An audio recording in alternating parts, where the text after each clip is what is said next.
I was tremendously challenged over the last few months on what to share here because I had so many options. And so my mind was like going 100 different directions. And just in the last 2 days, it just narrowed down to something very, very simple. And I want to focus on just one thing this weekend, and I want to repeat it over and over 5 different ways. So that's kind of what we're looking at here. And to set the tone, I want to tell you that I'm not here to give you information. Every time I've taught in the 30 years or whatever, 30 plus years I've been coming up here, I usually take a chapter out of the Bible or something where I want to give you information. I've been listening to John almost every Sunday since he's been on video on Sunday mornings, since the coronavirus, and I started thinking, well, I don't have anything to add to this. And so you guys, like, information is not our problem. That is not our problem. And so I want to deal with an application, and I want to challenge you. So we're going to start with about a 1-minute video to just kind of set the tone of what we're going to do. So, Brother Tim.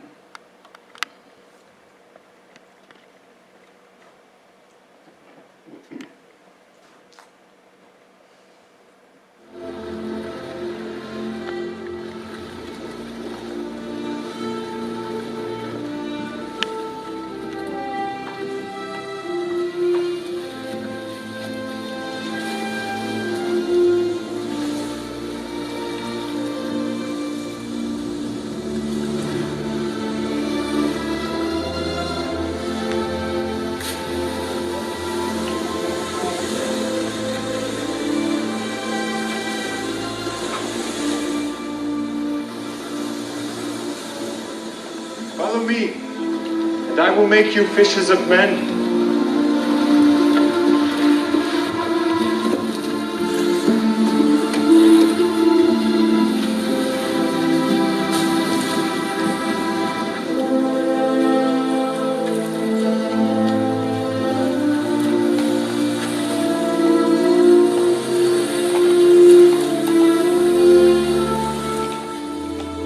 Come here after me. Yeah, right up to the script. And I will make you to become fishers of men.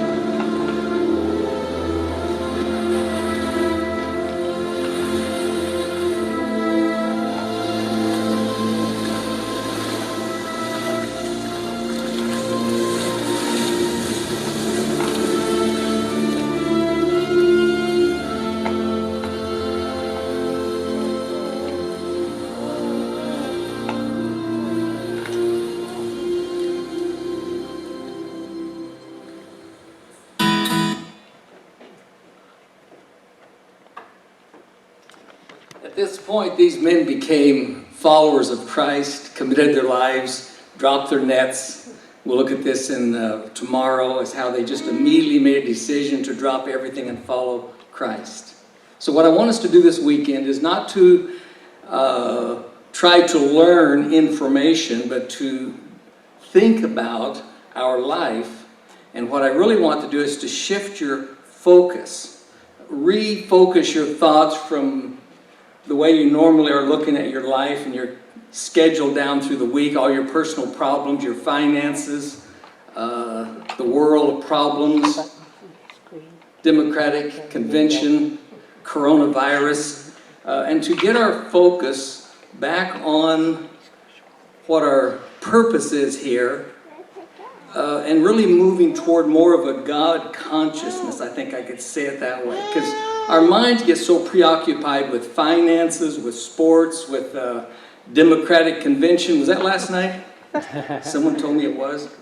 But your job, flesh patterns, the different things we struggle with inside of ourselves, our job, fixing our cars, if you're Pastor John, TV, sitcoms, all kinds of issues, trivial things compared to the things we should be preoccupied with. Our minds just get caught up in these things, and I want to kind of shift your gears, kind of change your whole focus and get back to like I believe a biblical, basic challenge to what we're doing here. Kind of, I want to say, jerk you back to a spiritual reality to kind of shake you.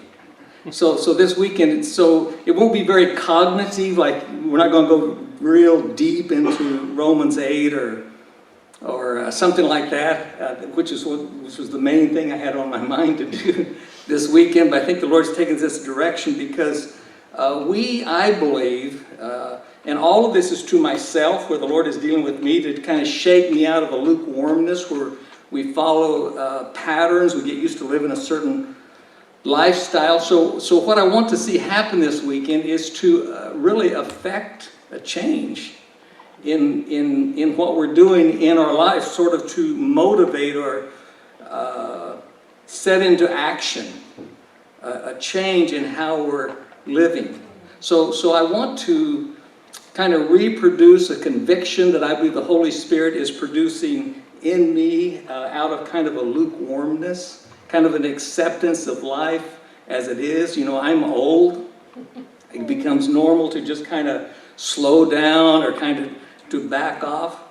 But I want us to consider actually our purpose and just kind of jerk you out into a different realm of reconsidering the second half.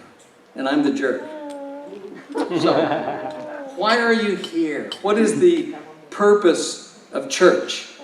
I have 5 hours this weekend to spend sharing with you, and it needs to be 30 or 40. If we had time, what I would do right now is open it up and ask you about the purpose of the church, because all of you go to church. That's what brings you here.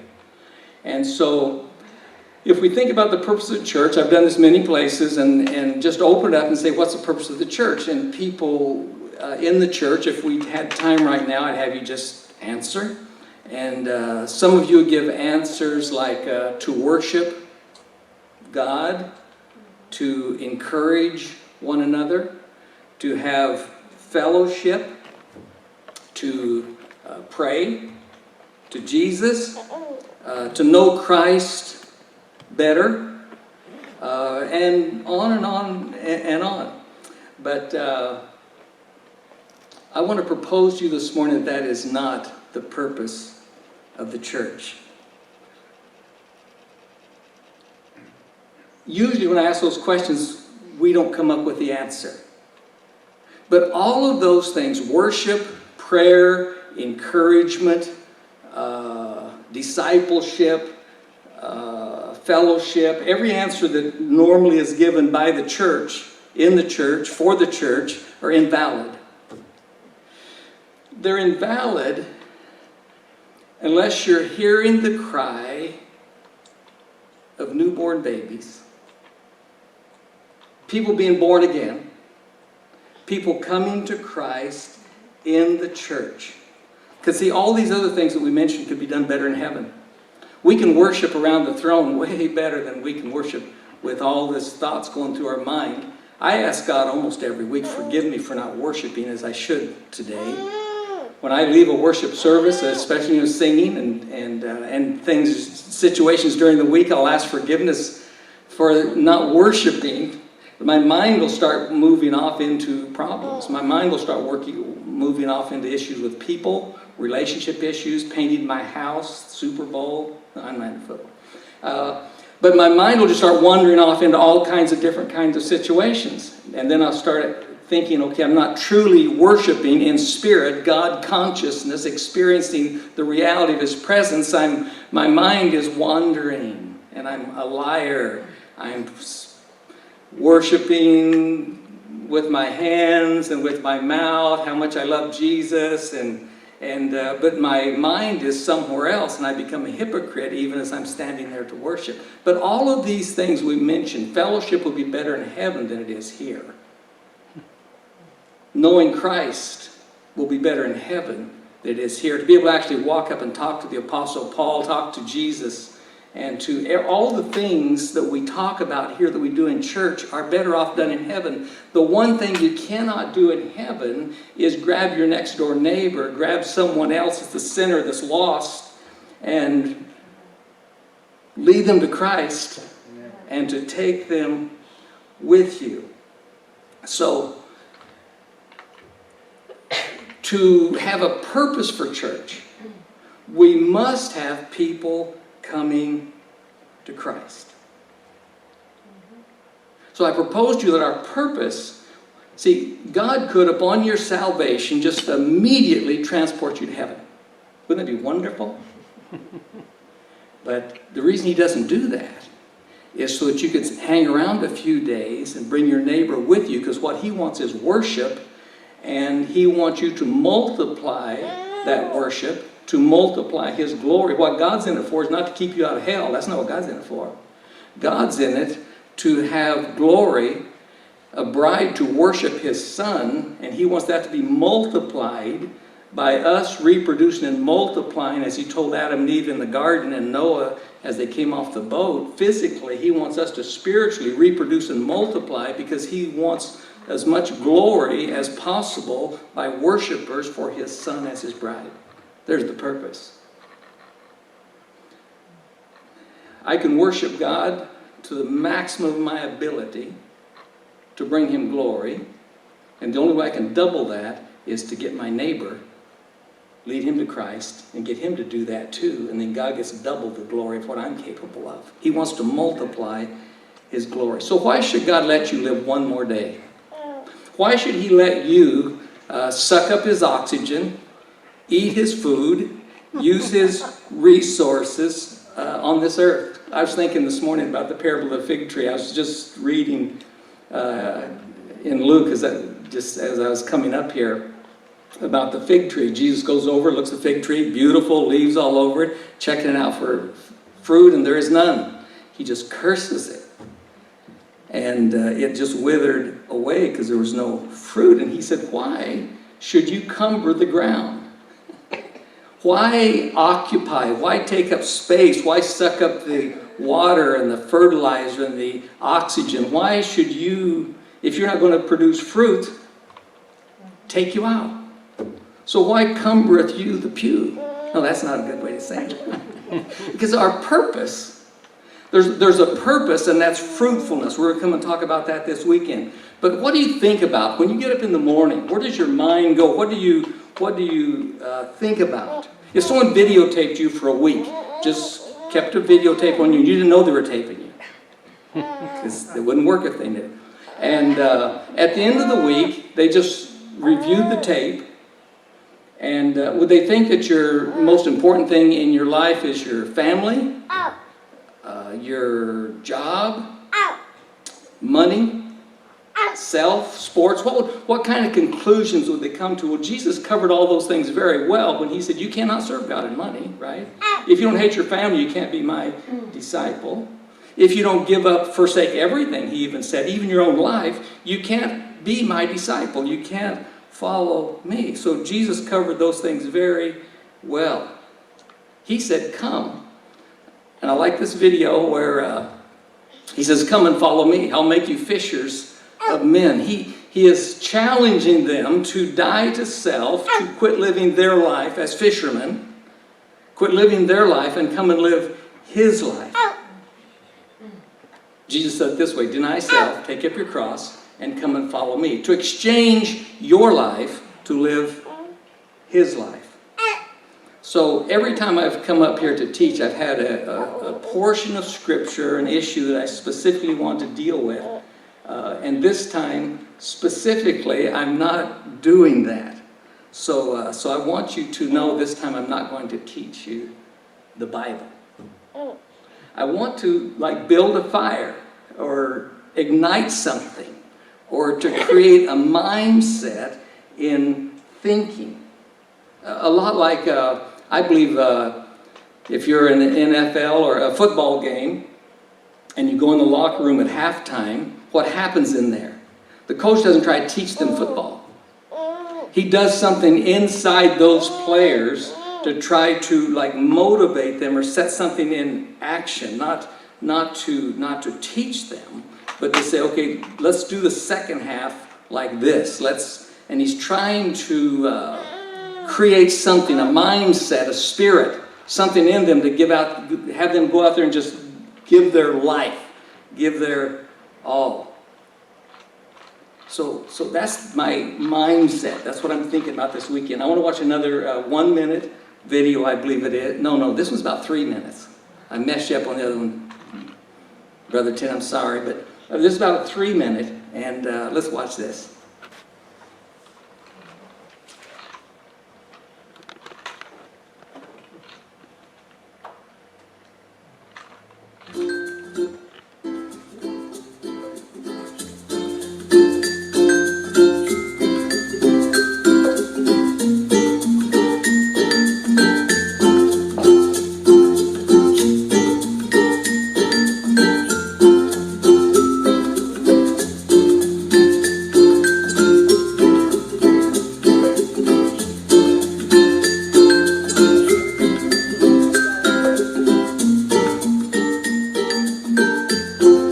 What's the deal? What? I told you 3 days ago to clean your room. I know. Well, I'm glad you know it's a mess. I memorized what you said. What do you mean you memorized what I said? Every word. Wait, you memorized that I told you to clean your room? Yes. And I learned how to say it in Spanish and in Hebrew. And if you want to know how to say it in Spanish, it's Yo limpio el dormitorio. That's what? That's Spanish. Spanish. Okay. And I read a book. It's called 5 Ways to Clean Your Room. It just really helped me to understand like what you said, and it was really life-changing. It was awesome. And I had friends from my small group over. It was so good. We talked about like the importance of a clean room and like what it's like to have a clean room and like how you should have a clean room. It was so good. It was absolutely incredible. And Susie came over, you remember? Yeah, she came over and we like mapped it out on a sheet of paper on what my room would have been like when I did clean it, and it looked really good. Like everything was really precise.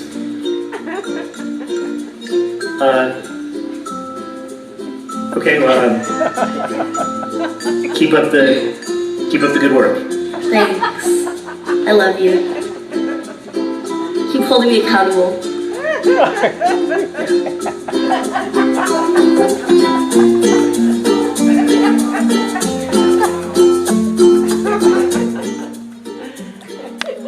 We're not dealing with an information problem. She's so, thank you for holding me accountable. She's so good. One day in 1984, a truck, 18-wheeler truck, pulled up with a half of a mobile home on it next door to us. Next door to us was a 5-acre weed field, just a 5-acre parcel with no utilities, water, electricity, anything on it all, just totally grown up over with weeds. And just dropped off this half a trailer and just drove off. And a couple hours later, another truck came up, dropped off half a trailer about 6 foot away from that one, just unhooked it and drove away. And that night, after dark, we saw some headlights come driving across the property. There's no driveway, there's nothing out there at all, just weeds, just coming up, driving through the weeds and come driving up there by those trailers, and it's pitch dark. And out there in the country, you see headlights coming out across the pasture, coming out across the field. It's an event. It's like, that just doesn't happen. So we saw this car pull up, and so I said to Vicki, grab a pie, let's go over there and see who's over there. And so we walked over there with a flashlight and a pie, and we walked over to half. We could see a flashlight going around inside of one of the trailers. You know, half the trailer's completely wide open, and so I just stuck my head in and I said, hello! And a man came walking over to the edge of the trailer, and I said to him, you know, I'm Harold, and this is my wife, Vicki. In fact, do you guys all know Vicki? Stand up. I want you, if you guys don't know Vicki, this is the finest woman that ever walked the face of the earth. She does everything for me. These are my notes. She types them all. She does everything on the computer. She makes video. She does everything. I'm just a front man for her. So might as well be straight up how it works. So this man comes walking on the edge of the trailer, and I said to him, we introduced ourselves to them, and I said, I want to meet you and bring you a pie. And so John, he just pulls us up into the trailer. It's about 3 foot off the ground. We were 35 years younger then. He just pulls us up into the trailer. And Kathy, his wife, came over. We sat down there in the dark. There's not any furniture at all. We sat down there in the dark, and the 4 of us ate that whole pie. Sitting there on the floor in the dark. So that was the beginning of a 35-year relationship. And so where we're going this weekend, I want to talk about our purpose of being here, how to go there, how to practically apply it. So I'm going to tell you some stories so you can just see how things play out in time. Now, today, the 4 of us, that John and Kathy, we all work together in ministry. We go every other week into prison ministries, and we have about 80 people there that we're working with and discipling every week. John has been doing that for about 27, 28 years now. And we got back from Arizona 2 years ago, so we've been going in with him for 2 years. John and I are both pastors. He's an ordained pastor for Calvary Chapel, and we both serve together in the same Calvary Chapel there. We both work in the same U-Turn for Christ. I was talking there to Forrest. We both work there. John has worked with them for the last 26, 27 years, helped them get their property. He's been real instrumental, teaches for them. His wife, Kathy, has been teaching there for 25 years for U-Turn for Christ. She specializes in marriage teaching. John and Kathy, when we met them, were in the middle of a divorce. And just right at the final stages of divorce, we got them the Rebuilder's Guide and started meeting with them every few days or every few hours, depending on the crisis. And we're working through those. So they work through their marriage issues. And so I wanted to share with you, I already wrote these down just to save time. We have 30 minutes about. And so this is going to be tough. 1 Peter 4:9-10 says this. Be hospitable one to another without grumbling. As each one has received the gift, minister to one another as good stewards of the manifold grace of God. So this is a command. It's put forth as a command by Peter. And he's saying that we must show hospitality. Now, when the Bible is talking about hospitality, it's talking about the love of a stranger. Now, we often get confused between Martha Stewart or entertainment or impressing people with what we do, but it's a completely different issue. Let me look here, read to you the teachings of Christ, where he says this. They also came to him who invited him. He says, when you give a dinner or a supper, do not ask your friends, your brothers, your relatives, nor rich neighbors, lest they also invite you back and you be repaid. But when you give a feast, invite the poor, the maimed, the lame, the blind, and you'll be blessed because they cannot repay you, for you shall be repaid at the resurrection of the just. So hospitality is taught to us as an expression of our love for Christ at the human level with our neighbor. Jesus said it this way when they asked him the great commandment. He says, love the Lord your God with all your heart, mind, body, soul, strength, and love your neighbor as yourself. That's how Jesus said it. Now, I propose to you today within the American church, because I'm not picking on anybody here. I don't want you to feel convicted. I just lied. We don't do that much. We don't do that much. Listen to Paul in Romans 12:10. Be kindly affectionate to one another with brotherly kindness, brotherly love, in honor, giving preference to one another, not lagging in diligence, fervent in spirit, serving the Lord, rejoicing in hope, patient in tribulation, continuing steadfastly in prayer, distributing to the needs of the saints, given to hospitality. So we have many scriptures. If we have time, we'll look at some more, but many scriptures given to us where we're commanded to practice hospitality, and I'm going to say it's no different than loving our neighbor as ourself. Because there's messed up, confused, lost people all around us. I don't care where you live. And the only way to fix that problem, you can take people in rehabilitation. We've worked for all of our life,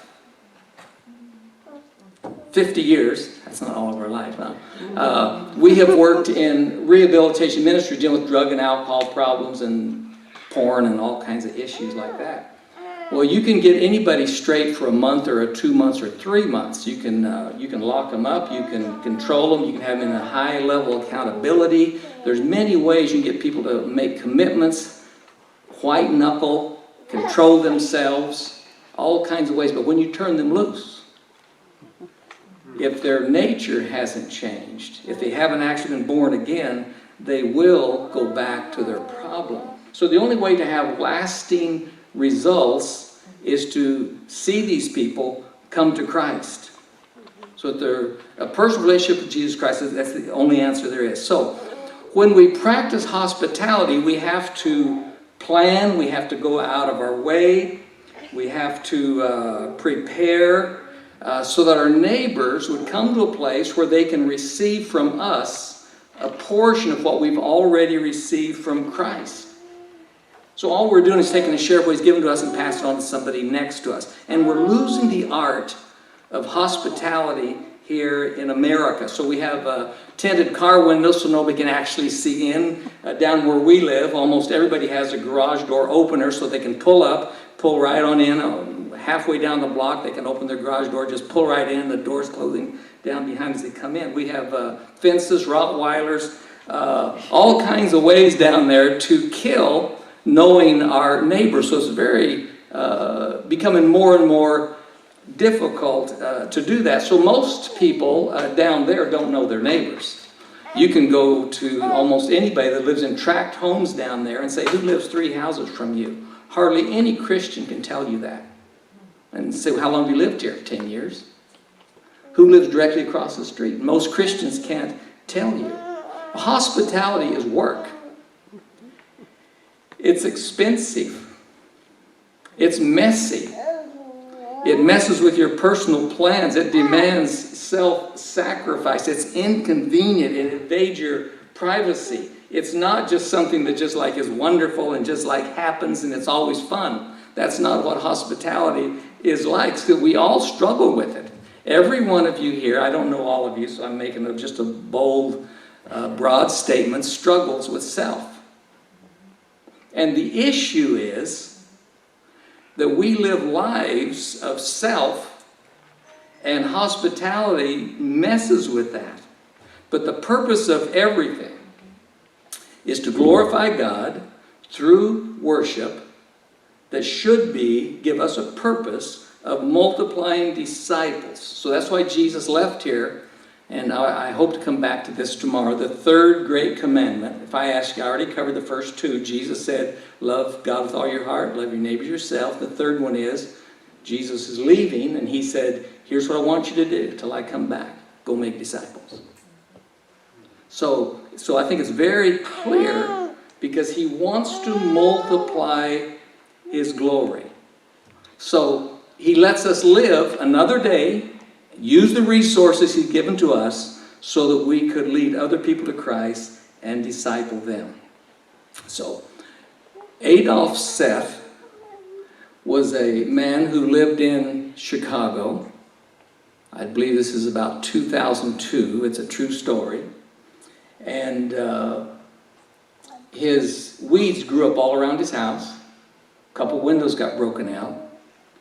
And after 4 years, the county, city, whoever was there, took the house for back taxes. Man bought it at the auction, got the keys, went in, and Adolf Seth was sitting right there in his chair. Had a newspaper in his hand, 4-year-old newspaper. He was dead. Been sitting there dead 4 years. Here's why I use that story, because there was not a Christian living within 8 houses of him.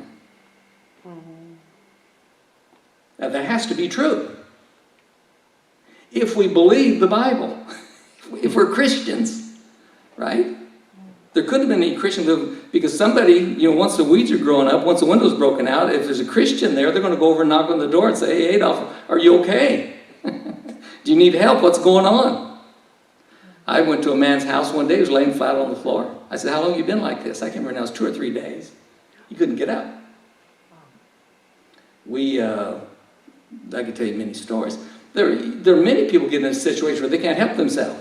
Well, if there's a Christian next door, then we have a problem with many scriptures. Jesus didn't say save your neighbor. Jesus said love your neighbor. Well, if you love your neighbor, how do you love your neighbor as yourself? And I want to come back to that.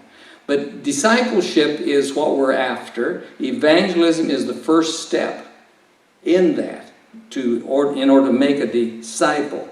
And the primary way to do that is by practicing hospitality and servanthood. A few years ago, I know I came up here and spent 2 or 3 times on servanthood. We're not going to do that this weekend. John gives you a good example living that. But those 2 things open the door to receptive times where people will be willing to hear what you have to say. People accept what you have to say only equal to the depth that they perceive that you love them. Only equal to that. Or they won't listen. So back to John and Kathy. That was a rabbit trail. Back to John and Kathy. We asked them that night after we ate the pie, we said, "Can we help you in any way?" And John says, I'm good. Kathy said, "I only have one problem. I have to go to work in the morning straight from here," and they were just staying there in the night with no water, no electricity, anything. And she says, "The only thing I have to have is my hair curled in order to go to work." We lived about 100 yards away, our house. I'm running around everywhere in the world I could think of, neighbors in our place getting 6 foot, 10 foot, 25 foot, 6 foot, 8 foot extension cords, and start plugging our house and putting extension cords together all the way into that trailer. And we made it. And so that she could plug in her curling iron. Now, at that time, we didn't know they were in the middle of a divorce. And John, by his own testimony, he says, "I was a rebellious, smoking, cursing, hard-headed, drinking, proud man." That's how he describes himself. But almost every time we saw John and Kathy out on the property, we'd run over there and say hi to them, often take them a little food item or some little thing, and just constantly looking for opportunities. Anytime we could, just speak into their lives, make contact with them. You'll see them outside doing something in the yard, we'd just run over there, and if it's hot, take them an ice-cold Pepsi or something. And always just trying to love them and show hospitality to them. And sometimes we would eat together and start becoming closer and closer friends. But it's about a year before we're able to lead them to Christ. Now we often think, we should go lead someone to Christ in a week or a month, or just share the gospel and they should believe. Here, Jesus died on the cross for your sins. This is a fact. You're going to go to hell if you don't believe this. And we should be able to just lead people to Christ. Well, most of you, if you're old enough, go down on the street today during the lunch break and try it, right? Most people won't come back with a testimony when someone actually received Christ. So it took about a year. But why don't we meet our neighbors and show hospitality? And so I just want to repeat myself here. Busyness, self-agendas, priorities. It's hard to deny self. Take up our cross and follow him. That's a life calling. But you see in the Bible, the little boy gave up his 5 loaves and 2 fishes, or the widow gave up her oil and flour to feed Elijah, and you can see down through the Bible where people gave up what they had. God obviously gave the best example in giving his only son. But we discipled John and Kathy for a few years. And, again, their marriage was wonderfully restored. They had 4 teenage children. One of the girls was so rebellious they couldn't do anything with her whatsoever. So she came and lived with us for a few months. And she was crazy rebellious. She accepted Christ. And mandatory, she's living with us, mandatory, she go to church with us. We've done that. We've been married 54 years, and about 50 of those we've had group homes or people living in our homes with us. So Vicki and I could never fight or argue because we always were seen as pastors and had to maintain this image. And so it's wonderful for us. So Melissa lived with us for a few months and accepted the Lord. She ended up marrying the worship leader of our church. Wonderful, wonderful conversion, wonderful, saved, beautiful couple serving the Lord. And she's passed away now with cancer. And but John and Kathy and I and Vicki have worked together for about 30 years in ministry. We share an office together that we both work out of together. John and Kathy have traveled to the Philippines. They've been doing ministry in Africa, a lot in Mexico, and different many places around like that. So their life, they've even, since we've been on this trip here, they've been talking to us on the phone. We work very close with them. But one aspect of this that I want to mention is second generation discipleship. Paul said to Timothy in 2 Timothy 2:2, "These things you have heard from me among many witnesses, commit these to faithful men who will be able to teach others also." So Matt was one of John's most rebellious sons. Both of them had been married before. Their children rebelled, all of them, tremendously. No, not Randy. Randy, I wouldn't put in that category. 3 of them. Matt was one of the most rebellious. He goes into prison and teaches with us in prison with John and I, his dad. And just a wonderful, wonderful thing there. 2 years ago, I was teaching for 6 months in John and Kathy's home, which is 60 miles away, and running a discipleship group there. So, discipleship is the Great Commission. That's what we're after. But evangelism, the reason I start off with this video, I want to use this video again on Sunday, because if we don't get the fact that we're here to be fishers of men, we won't end up with disciples, because we're always looking at people in the church that we think should be more serious and more committed than they are, and frustrate ourselves out by taking people who are hanging around the church thinking that they should be discipled. But again, hospitality, servanthood are the 2 main ways to pursue fishing for men, so that you build a relationship so they'll listen to you when receptive times come. I have a bunch of papers with us here that I'll be dealing with later. But everyone, if you're building that relationship, everyone will come to a place where they're either having a baby, someone dies in the family, they find out they've got cancer, they have to move, their daughter has an abortion, or they're having an abortion, or 100 different ways that people who will not listen to you at all will come to a place of listening and receptive, because God will bring them to a place, and then you can speak into their life. But it's about loving our neighbors ourselves, demonstrating, living the gospel, being salt and light. Jesus didn't just live lecturing and teaching on different aspects of the gospel. His life was the gospel. So he was always explaining what he was doing. He was always preaching what he was practicing. See, we've got that thing backwards. He was always explaining to people. He was forgiving the woman caught in adultery. He was forgiving on the cross. He was always forgiving and explaining the principles of forgiveness. But we're to be salt and light representing Christ. And love the people until they become part of the family by leading them to Christ. So the only reason God should let you live another day, I propose to you, is that you would be willing to disciple someone else. It's our only purpose. It's our only reason. So I want us to look at a few more. I'm not 100% convinced that you're going to go out here and practice hospitality at great depth. Usually we're confused. Think we have someone over for dinner after church on Sunday, or we think that we can have get our house all perfect, get things clean enough and organized enough to impress people, and then we can have someone come over.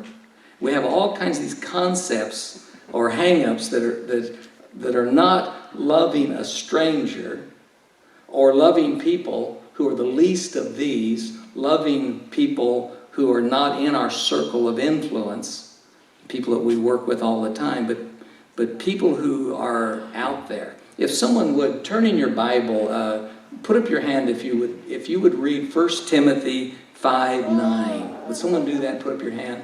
That would show me if you're willing to do that. Forrest, you got it? Okay. Thank you. 1 Timothy 3:2. Who would do that? I want to run through some of these right quick. John.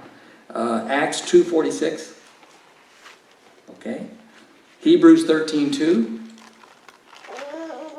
Forrest. Matthew 25:35. Marilyn? Okay. Let's just go through these quickly and see scriptures that cover this. A few. 1 Timothy 5:9. Who's got that? Okay, would you read that, please?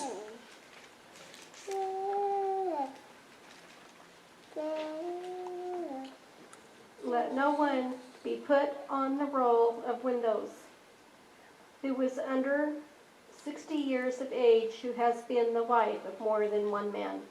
And verse 10 also, please. And she must have a reputation for good deeds, as one who has brought up children, who has practiced hospitality to strangers, washed the feet of saints, helped to relieve the distressed. So it's very clear. To be a deaconess or to be in leadership in the women's ministry in the church, one qualification is that you're a woman given to hospitality. I think that just makes that absolutely clear. 1 Timothy 3:2. A bishop then must be blameless, the husband of one wife, temperate, sober-minded, of good behavior, hospitable, able to teach. Okay, so a pastor, your translation says bishop, but same. A pastor must be given to hospitality. Now, I've been interviewed, I've pastored different churches, I've been on committees and involved in all kinds of pastoral selection issues on both ends of the deal. I've never heard it ever asked, how does this person function or what does his life look like in the area of hospitality? A lot of pastors live 50, 60, 70 miles away from the church. And a lot of pastors, there's no connection at all in their qualifications. They want to know how many times they've been married. They want to know how many times they've been to seminary. Or they want to know their education. They want to know, how much money they're going to expect. And there's several qualifications that are always asked. But I've never heard anyone ever say, are they someone who's given to hospitality? But that's just as great a requirement as anything else when you're looking for a pastor. It's just ground zero for biblical qualification. And I want to say this. Churches that grow and people are being saved and things are happening, they're focusing on people outside, off the property. Churches that get where they're focusing what's happening on the property inside, begin looking at each other. And then there's a critical spirit. I shouldn't even say this to you guys because you won't be able to identify or relate to this. But you develop then everything, how well Pastor Tim's doing. Did he make the right introduction? Did he make the main points? Did he keep me awake? Was he dynamic? And you start evaluating the music, and you start evaluating, thinking, we need to change and get more contemporary, and we need to appeal more to young people. So we need to get our music from Hillsong or Jesus Culture or something. And we need to start looking internally and developing all kinds of issues. A church that is growing and functioning and healthy has its mind out there, off the property. Acts 2:46, please. Okay. And they, continuing daily with one accord in the temple and breaking bread from house to house, did eat their meat with gladness and singleness of heart, 47:2, please. praising God and having favor with all the people. And the Lord added to the church daily such as should be saved. It's as clear as day in the early church, when the church was growing by the thousands, spreading like wildfire. They were in homes, given to hospitality, and it became a lifestyle. It became a lifestyle. It wasn't about meeting in gotta say it unoffensively. It wasn't about meeting in a weird shaped building that we could call a church on a Sunday for an hour and do a certain kind of religious program and have people dress up in a certain way and have a pastor that would wear like something that looked like a bathrobe and it wasn't about religious stuff like that. It was people who started just multiplying by hundreds, then becoming thousands of homes to where they were showing hospitality. And neighbors were being sucked in and loved, and the needs were being met. It was about hospitality. It wasn't Billy Graham concerts in the great arenas, and the church was expanding because they were doing miracle healing services, or it wasn't about success by bigness. It was about homes, individuals showing hospitality, loving their neighbors themselves, and just sucking them in and teaching them and sharing with them the truth of Jesus Christ on an individual level. Hebrews 13:2. Hebrews 13:2. Do not neglect to show hospitality to strangers, for by this some have entertained angels without knowing it.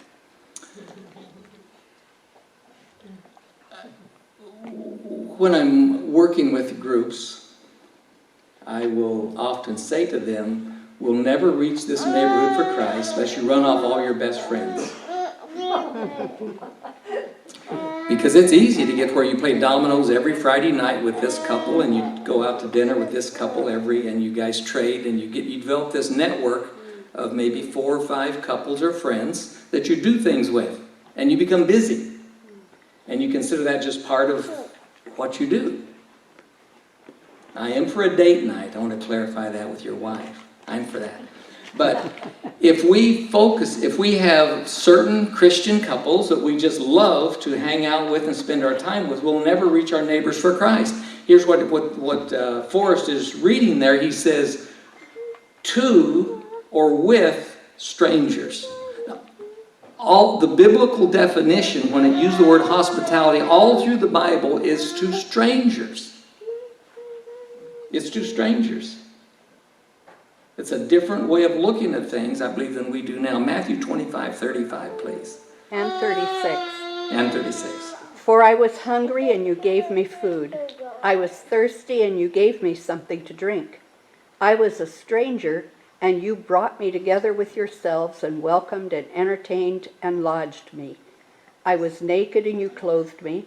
I was sick, and you visited me with help and ministering care. I was in prison, and you came to see me.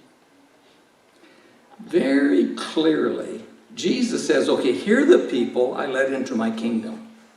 Here are the people who get to go to heaven. Now, it's not because of works. It's because the works prove faith. Deeds of mercy prove faith. So Jesus is saying here, those of you who practice these things, which are all demonstrations, illustrations of hospitality, are the people who get to go into heaven. I think that's clear. And there's many, many scriptures. Ground zero, or starting place for a church, is to realize its purpose is off the property. And then the things that happen inside are no different than in the locker room at halftime at a football game. Of course we're going to run plays and we're going to run the game, but there's a difference between lecturing continuously about playing guitar or playing piano and actually getting to a place where you're actually playing with strings and plunking on keys and actually doing the works, God doesn't need your good works, but your neighbor desperately does, so that we can become salt and light. Jesus said if you lose your saltiness, you're good for nothing. You're good for nothing. And I don't want to get too graphic, but he says dirt is good, manure is good, but if you lose your saltiness, you would ruin a good pile of manure. That's how Jesus said it. It's kind of, you study it there for yourself. See, we're losing this being the salt and light. Our nation is going straight down the tubes, morally, in every way. We're just going straight down the tubes with the symptoms. Homosexuality, abortion, and you can just go down the line. Because the church is not having the influence it should have by us influencing the very people that we rub shoulders with every day in being that salt and light. So we're losing the influence. So you can turn on your radio or TV, you can listen to all the religious words you want, you can turn on and watch all the people speaking and talking religious Christian stuff, and the country, it's the only nation in the world that we're decreasing Christianity, decreasing the numbers of Christians compared to the population. Iran is the fastest growing Christian population in the world today. China is second. But every nation, even back up in Europe, the percentage of Christians is growing in every nation except America. But it's the failure of the church to be that salt and light at the very basic area of living the gospel, life on life, our life becoming the gospel, so that unbelievers will listen to what we have to say because we have loved them sufficiently so it's believable. We have credibility. So I want us to think about and get back to the very basic things we know. I don't believe there's anybody in here that ignorance is their problem. Greg Laurie, we have worked with his church in the past. Some of you, how many of you guys have heard of Greg Laurie? So I don't know if I'm identifying, okay. The first year, he was born into a single mother family, alcoholic. If you want to watch his life story, it's Lost Boy. You can watch it on YouTube. And as bad as it could be, he was 17. He accepted Christ. Was totally not raised up in the church, as ignorant, didn't know a single verse in the Bible except 2 or 3 that someone used to lead him to Christ. He started going up and down the beach, sharing 3 or 4 verses with everybody up and down the beach there, right close to where we lived. And he led 300 people to Christ that year, knowing about 5 verses. And history has proved most of them truly were saved. Now, we're not dealing with an ignorance problem. We're dealing with a passion. We're dealing with a motivation. We're dealing with a self. We're dealing with priorities. We're dealing with church substituting for. We're dealing with some different kinds of issues. So that's what I want to look at for a focus this weekend. Let's pray. Father, thank you for your word being so simple, but so profound. God, forgive us for making it complicated, for not loving our neighbors ourselves because we don't love you. We don't want to face that. But Father, forgive us. Forgive me. We ask you now during this time to teach us, to change our hearts by the power of your Holy Spirit. We ask it in Jesus' name. Amen.